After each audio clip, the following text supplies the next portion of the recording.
Brilliance Audio presents the unabridged recording of The Void by J.D. Horn, performed by Shannon McManus.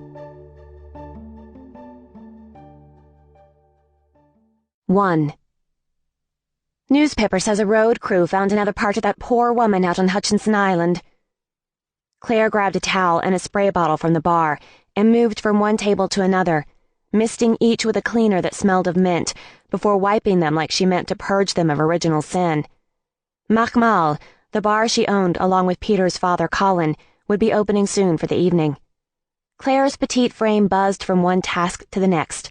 Her tight, dark curls bounced as she sped through her pre-opening routine. I noticed a few strands of silver had worked their way into those curls of late. I felt certain that the graying was due to the stress of losing Peter, her true son, and the threat of losing Peter, the changeling she had raised as her own, the changeling I had married. "I wish you'd let me help," I offered. She responded by shaking her towel at me. "Sit." It was a command. "I got this." I had known Claire half my life, and I loved her with all my heart. I was proud to call her my mother-in-law. "They found a hand," she said, returning to the macabre report.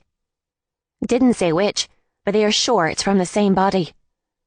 Luckily, I was past the stage of my pregnancy that would make the wholesome smell of mint seem noxious. The image of a dismembered body was nearly enough to send me running to the ladies' room. 2 weeks ago, the scent of the cleaner would have tipped the scales. Claire didn't seem to take note of my discomfort. "Detective Cook and Associates don't seem to be making much headway." She stopped mid-swipe and looked over her shoulder at me. "He hasn't shared any interesting tidbits with you?" No, Adam hadn't shared anything with me. At least not intentionally. I had, without wanting to, picked up some images. Another wave of nausea threatened to whelm my resolve not to lose my lunch, and I fought to push it away.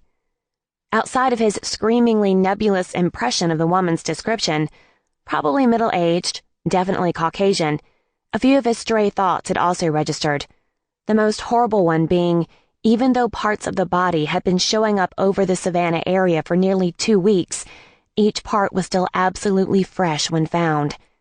That the parts showed no decay or evidence of refrigeration hadn't been made public knowledge. Still, it meant one of two things. Either the parts were being removed from a living woman, or whoever was behind the dismemberment knew a thing. Sample complete.